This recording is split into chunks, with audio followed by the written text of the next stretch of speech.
Shanmugh, now showing the temple complex below the surrounding landscape.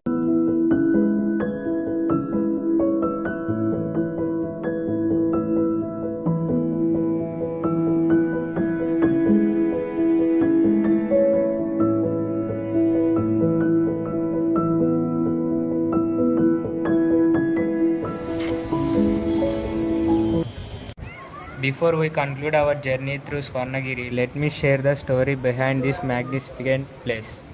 Because, because Swarnagiri is not just architecturally breathtaking, it was born out of miracle.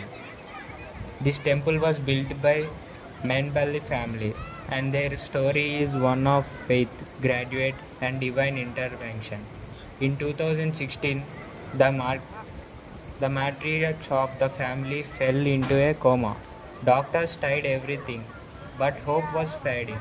The family, in their moment of deepest despair, turned to the divine. They bought holy water from Tirupati, the scared abode of Lord Venkateswara, and offered it to her. Remarkably, she revived, against all medical expectations. She recovered fully. It was a moment that the family knew could not be explained by silence alone. As a token of their profound gratitude, they made a solemn promise to build a temple that would stand as testament to that miracle. And they fulfilled that promise here, on their own 22 acres of land, creating a scared space where countless others could come and experience their own moments of peace, prayer, and perhaps even their own miracles. And because of that story, this temple carries a unique energy. It was constructed just recently in 2024 March, which makes Swarnagiri one of the newest major temples in the region. Yet in its short existence, it has already become a powerful destination for thousands of devotees who came seeking blessings, peace, and a connection to something greater than themselves.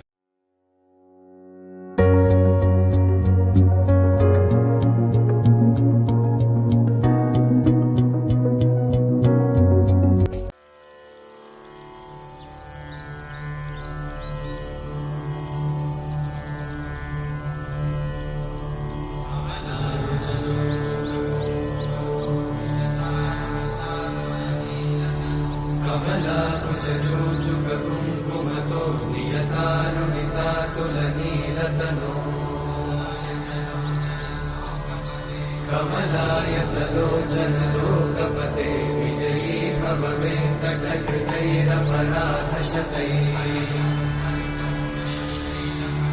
हरितं त्वरितं वृषशैलपति. Hello everyone, myself Somil Sethi. Welcome to Swarnagiri. In this timeless rhythm of faith and reverence, some temples are not merely place of worship, but living expressions of divine and glory and human devotions. But before we step into the divine, we must first ascend. To reach the main temple, we climb 108 steps, and this is no ordinary staircase. In Hindu tradition, the number 108 is deeply scared. It appears across scriptures, mantras, and spiritual practices. Some says there are 108 bends of mala representing the 108 names of divine. Others believe there are 108 points of energy within the human body or 108 Upanishads that guide the soul. Here, these 108 steps serves a great purpose. There are a journey with each step. You are invited to leave behind the noise, the distraction, the weight of the world below. Climbing is not merely physical, it's a symbolic. You ascend not just in height but in spirit. With every footfall, you move closer to the Lord, closer to the stillness, closer to yourselves. It's a purification before the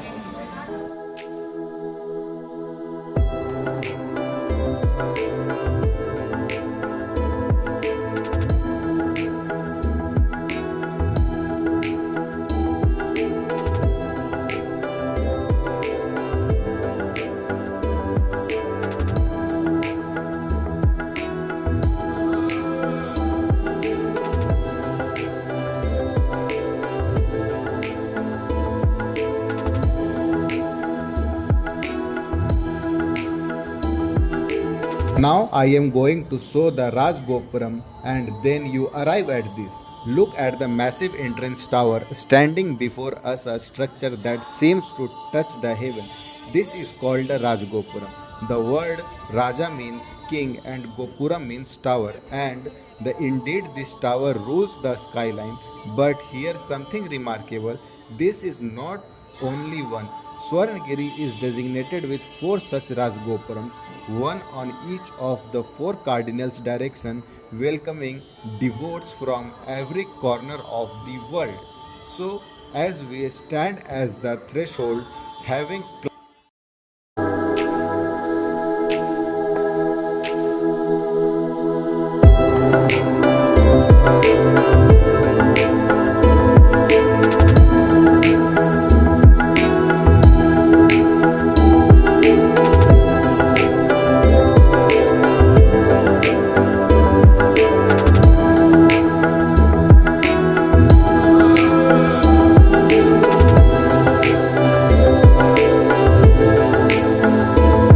I am Anirudh. I am going to continue and explaining about moving outside the mainstream. You simply cannot miss this massive structure. This is the 120 feet Hanuman Mandapa, a pavilion built to house a truly wow-inspiring present, a 40 feet tall monolithic statue of Lord Hanuman. The word monolithic here is key. It means this entire statue was carved not in pieces but from a single giant stone. Imagine the skill, the patience, the sheer devotion it took to bring this from out of solid rock. It stands as one of the tallest Hanuman statues in the entire region, and it's more than just a sculpture. It's a guardian for centuries. The faithful have believed that Hanuman's presence here serves as a protector, a silent sentinel watching over the temple and everyone who seeks its shelter. You can feel that energy when you stand before him. It's said that his gaze is fixed on the main Santkam, representing his eternal role as the ultimate divine.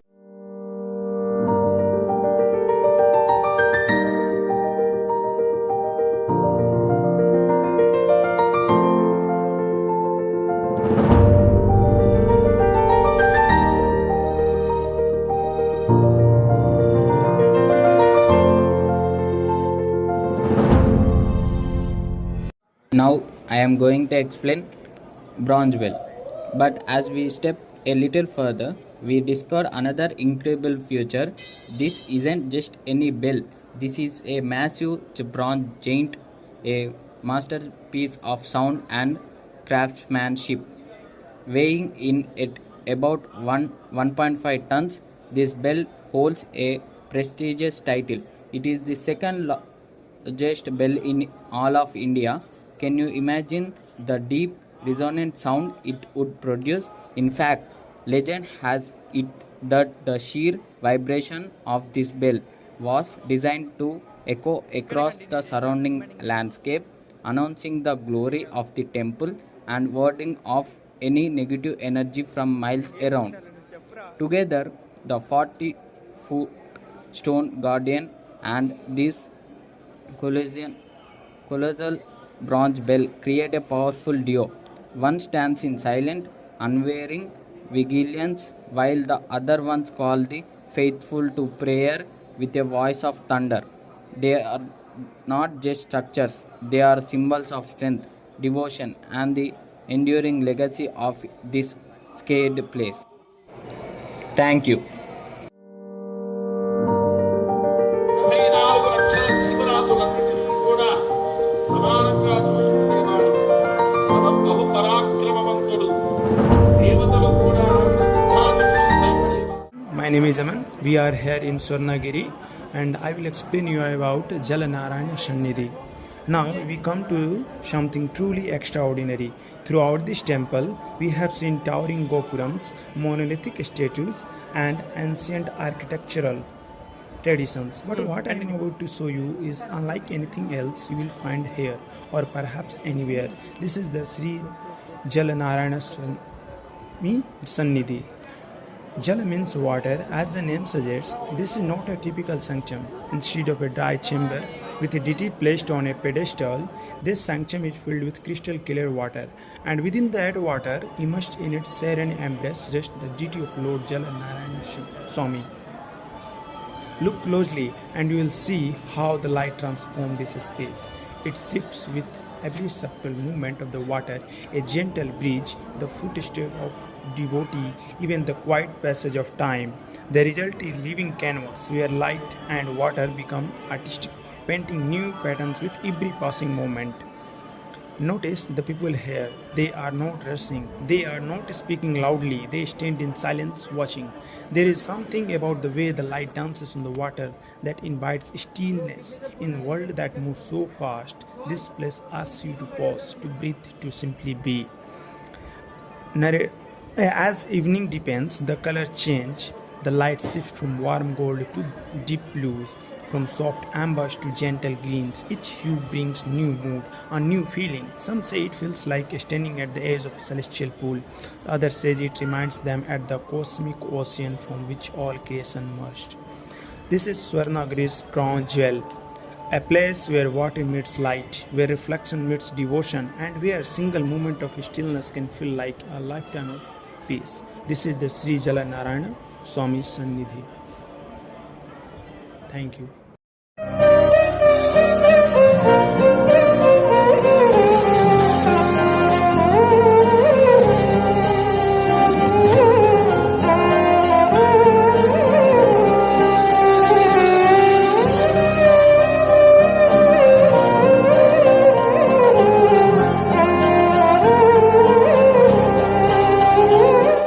I am Harshavardhan. I am going to speak about Garuda, the king of birds, and the divine mount of Lord Vishnu. Represents strength, speed, and unwavering devotion. In his temple, he isn't just a guardian, he is the ultimate symbol of Sharanagati, total surrender. It is believed that before seeking blessings from the main deity, one must first seek the permission and the blessings of Garuda, who stands here with his hands folded in a posture of prayer or readiness to serve. For devotees, standing in his presence is a reminder that to reach the divine, one must shed ego and carry only devotion, just as Garuda carries Lord Vishnu across the cosmos. Here at Swarnagiri, his grandeur sets the tone for the spiritual journey ahead. Thank you. गरुडगमन तव चरणकमलमिह मनसि लसतु मम नित्यम् मनसि लसतु मम नित्यम् गरुडगमन तव चरणकमलमिह मनसि लसतु मम नित्यम् मनसि लसतु मम नित्यम् मम तापमपाकुरु देवा. Everyone, I am Karthik. Now I am going to explain about the Vimana Gopuram and the Mandapas of Swarnagiri temple. Our focus now turns to the crown of the temple, the Vimana Gopuram. Unlike the massive entrance towers or Rajagopurams, this structure sits directly atop the Garbhagriha, the sanctum structure. This is 5-storied architecture marvel. It is designed to draw your eye upward, symbolizing the soul's journey towards the divine. Inside this structure, beneath the magnificent tower, resides the 12 feet tall majestic idol of Lord Sri Venkateswara, the largest in Srinivas Govind Shri Venkatesh Govind भक्तवत्सल गोविन्द भागवत प्रिय Govind Govind Hari Govind Venkataramana Govind Govind Hari Govind Venkataramana Govind. Now, let us move to our next location of this temple, the mandapas. Surrounding this central shrine are expensive mandapas, pillared halls that serve as gathering spaces for devotees and venues for rituals. The temple features 4 grand Rajagopurams leading to these spacious halls. One of the most inspiring is the Hanuman Mandapa, which contains the Hanuman statue of 120 feet long and there is also a Garuda Mandapa in this temple. Garuda is the divine eagle mount of Lord Vishnu. Here he stands as the guardian. And there is one of the interesting mandapa, the Srivari Vaibhava Mandapa. In this, the occasions like Srivari Kalyanam and Godadevi Kalyanam will happen and in a high standard. Now let us see some of the clips and videos of this Srivari Vaibhava Mandapa in Swarnagiri temple. कमलाकुचूचुक कुङ्कुमतो नियतारुणितातुलनीलतनो कमलायतलोचनलोकपते विजयी भव वेङ्कटशैलपते स चतुर्मुख षण्मुख पञ्चमुख प्रमुखाखिल दैवतमौलिमणे शरणागत वत्सल सारनिधे परिपालय मां वृषश सदा